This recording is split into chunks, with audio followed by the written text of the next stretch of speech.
Hey, I'm Vicky and today I'm going to be sharing some brilliant side hustle ideas.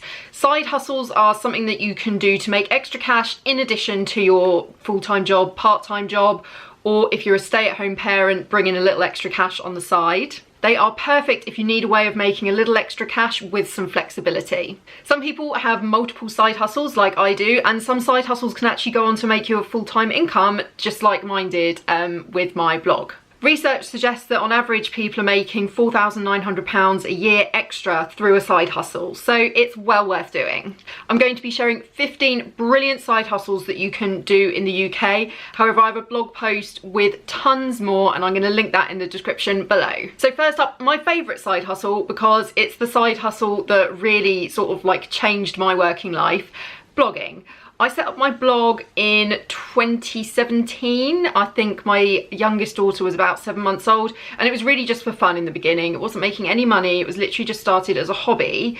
But then as time went on and I went on to be made redundant from my job, I needed it to become an income. I needed it to, at the very least, bring in enough you know, to cover basic costs of living now that I wasn't working full time. And gradually, I've been able to build that up to a point where it now does make me a full-time income. However, I'm not having to work full-time hours on it at the moment.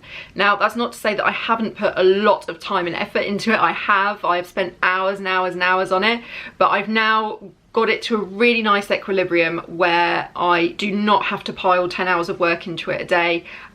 Some days I don't have time to do any work on it at all, and that's absolutely fine. Some weeks I only manage 2 or 3 hours on it. Again, it's fine. It's still bringing in income. So the way I make income with my blog is through advertising on the website. I partnered up with an advertising agency called Mediavine. They partner with blogs that have a certain level of traffic. So Mediavine pay me every single month based on my traffic, based on how many people have viewed adverts on my blog.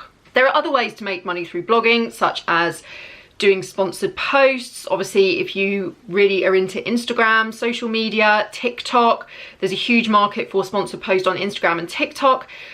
The one downside with blogging and doing social media influencing as a side hustle is it takes time to build. It's not something that you can do today and you immediately start getting paid. I would tell anyone to expect not to make any money in the first year. Now, a lot of people do make some money in the first year, but I think realistically, to build it up to a point where you're bringing in the amount of money you would expect to bring in based on the amount of time you're putting into it, I think you need to be patient and wait about a year. So that's something to consider when thinking about starting this as a side hustle.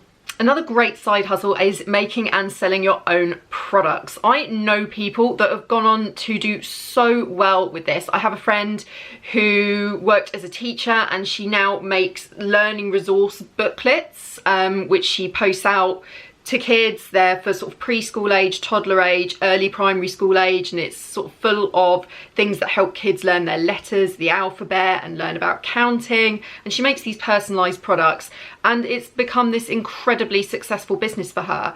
Obviously, lots of people do really well with selling their own products on Etsy. You can also sell your own products through Amazon, or you can sell them through eBay. You could even just have a shop front effectively on Instagram. So you post pictures of your products and people DM you in order to order them. You can set up a website where you're selling your products from and try and get traffic from Google or get traffic from social media channels like Instagram and Facebook. The things that you can sell online, literally, you know, like sky's the limit. Clothing, jewelry, printable products do so well, and obviously they're incredibly low cost for you. If you use software such as Canva, which doesn't cost you anything, in order to make printable products such as, for example, birthday invitations or posters for walls in homes, or printable checklists to help people get organised, or printable day planners for people to get organised.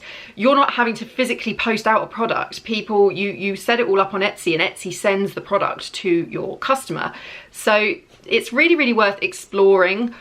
what products are already there on the market and what you might be able to add to that. Like what could you do that could add something a little bit unique, because obviously a lot of people are doing this, a lot of people are making and selling their own products online, but I think everyone has their own unique offering that they can bring to the table. And I really love this as a side hustle, because if you use Etsy, for example, Etsy already has an audience, so you can already get your products seen by people, and if you use social media to promote as well, then you can get a lot more customers driven to buy your products. Another great side hustle is mystery shopping. So with mystery shopping, brands will pay people to go into their stores or ring their helplines or go into their restaurants to test out the service.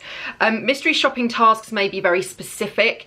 They may include like go into this shop and buy this particular product in this particular town, or some mystery shopping tasks involve actually going into shops and taking pictures of displays in supermarkets. So go into Tesco, take a picture of their vegetable section, for example. It's really varied, and there are lots of different companies that you can do this through. A couple of examples are Market Force and Red Wigwam. There are absolutely tons online. There are also task apps that you can download as well that give you sort of very similar mystery shopping tasks. Again, I mean, it's not going to make you a fortune, but it can make you a few extra quid a week. On a similar vein to that is survey sites. Now I love survey sites, but I'm quite particular about the ones I use. I only really these days use Prolific and YouGov. I've tried quite a few others. I'm not a huge fan of the amount that some of the others pay. And there's a lot of spam involved with some of the others, for example like 20 cogs. 20 cogs is good because you can make, once you complete the 20 cogs, the 20 tasks, you can make like around roughly 150 to 200 pounds, which is great. It takes quite a few weeks to do that, just to warn you, probably 6 to 8 weeks to do the tasks and then get the money to clear. But I'm not a huge fan of it. I personally really recommend Prolific and YouGov. YouGov takes a long time to get a payout from. Prolific takes less time. Again, it's not going to replace a full-time income, but it's a good way to make a few extra quid a week. So the next side hustle idea is become an instructor in something. So this does require you to have some experience and some training. I have a friend who set up a paddleboarding business where he takes people out paddleboarding on the Thames, and the business that started as a side hustle has grown and grown and grown. Obviously there's an initial outlay required here, because for certain things such as paddleboarding, you will need to have the equipment to provide to people, and you'll need to be qualified. Another side hustle that another friend of mine did was to be a fitness instructor. So she was able to teach fitness classes flexibly. You know, she picked the times that she did it. She helped new mums, for example, get back into shape, and she was able to pick times of the day that worked for her in terms of childcare. Photography is another brilliant side hustle. It might already be a passion of yours. You can sell stock photography of things like food, places, pictures that illustrate emotion, you know, like when you see a news story and there's a photo that sort of illustrates anger or like money problems, whatever. There's a demand for stock photos for a whole range of things, pretty much anything you can think of. There's all sorts of websites that will take stock photos and sell them on your behalf. If you can build up your portfolio of pictures, then you could also sort of sell your photography skills to take pictures at parties, take pictures at birthdays, take pictures at weddings. Some people need, you know, sort of headshots for their business, or they need product images for their business. There's a whole range of needs for photography. You can advertise services like that once you've built up a portfolio, so you can show people, look, this is what I do. You can advertise things like that quite easily on local Facebook groups. So the Facebook group for your town, you could go on there, sort of mention, hey, I'm a photographer. Anyone looking for my services, here are my details. Maybe set up a website where you can put your portfolio of images on so people have an idea what you're all about. Another really good side hustle is private tutoring. So this could be teaching people, kids, adults, anyone how to play a musical instrument. So if you've got a talent for a musical instrument, that can be really good. And also education. There's a huge market for parents wanting their kids to have a little bit of a boost, a little bit of extra tuition outside of school. Obviously, a lot of the large private education websites that will connect you, a tutor, with a customer will want you to have some kind of qualification. in the subject that you'll be tutoring. So if, say for example, you're a teacher who's gone down to part-time hours and wants a side hustle, or you're a teacher that currently isn't working but wants a side hustle, this can be a really, really good option. Another brilliant side hustle is freelance writing. I love this one because there's so many different places that you could potentially write for. You could write for blogs, you could write for brands, for their in-house magazine or for their own blog. You can write for newspapers, you can write for people's company leaflets that they want to put out. You know, there's so many different types of freelancing jobs. You can find freelance work through websites such as Fiverr or jobs boards like Indeed. You can even send pitches to particular brands that you think you could work for. It can really, really help to build up a portfolio of writing first, maybe start a blog so that you can showcase your own work, do a little bit of work for free. I don't really love saying to you, do work for free, but sometimes in order to build up some examples of your work, that's kind of where you need to begin. However, freelance writing is great because you can take on as many jobs once you've built up, you know, maybe sort of a few clients, then you can say yes or no to jobs based on how much time you have in any given month. So it's got really good flexibility to it. So another great side hustle is Amazon Flex. This is Amazon's freelance delivery service. So you go on there, sign up. You need to have your own vehicle in order to do this, obviously. But once you sign up, you can choose blocks of time. Obviously you're limited to what is available, but you can earn between 13 and 15 pounds an hour doing this, and you only sign up to the blocks of time that you can do. You're not obligated to work X number of hours a week. And on a similar vein to that, and it works in a very similar way, is delivering food for like Just Eat or Deliveroo. I was talking to someone just a couple of weeks ago who has been working for Deliveroo, and they said that they'd made enough money doing it to pay to re-landscape all of their gardens. So it's obviously done quite well for them. Again, similar to Amazon Flex, you sign up to do the hours that you have the time to do. Obviously, this one, you're really kind of limited. How much hours work you could possibly get is limited by like where you live. If you live in London, there'll be more work than if you live in a teeny tiny remote village in Cornwall, for example. So where you live in a big town centre, you probably can do quite well out of it. But if you live somewhere quite remote, maybe not so much unless you're prepared to travel in order to do the work.